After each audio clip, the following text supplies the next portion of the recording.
Dieu aime beaucoup les personnes dépourvues. Parce que ces gens-là sont dépourvus, on peut facilement voir Dieu dans les exploits que font ces gens. L'histoire de Jephthé raconte à peu près la réalité de ceux qui naissent avec un désavantage, de ceux qui ne sont pas avantagés par la vie. Jephthé est né d'une prostituée, mais son papa avait une autre femme. Et cette femme-là avait des enfants. Donc lui, c'était un enfant illégitime. Et ses frères l'ont chassé à la mort de leur père.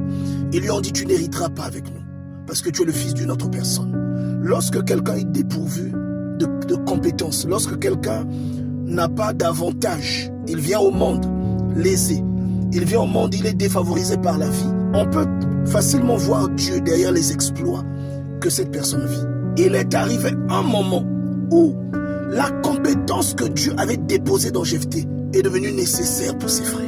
J'aimerais dire à quelqu'un qui est défavorisé par la vie, j'aimerais te dire que là où s'arrête ta compétence, c'est là où commence celle de Dieu. Dieu avait placé un potentiel de meneur d'homme à l'intérieur de la vie de Jephthé. Et un jour, ce potentiel a été requis, alors que ses frères, qu'il avait autrefois chassés, se sont retrouvés en difficulté. Ils ont eu besoin de l'intervention de Jephthé. Et ils lui ont même proposé de devenir leur chef. Il y a un potentiel caché à l'intérieur de toi. Il y a quelque chose en toi que les gens ne voient pas encore, mais que Dieu a placé en toi. Cesse de t'apitoyer sur ton sort. Il y a une valeur en toi qui te distingue des autres personnes. C'est cette valeur qui fera ton succès. Concentre-toi sur tes objectifs et fais confiance à Dieu. Que Dieu te bénisse.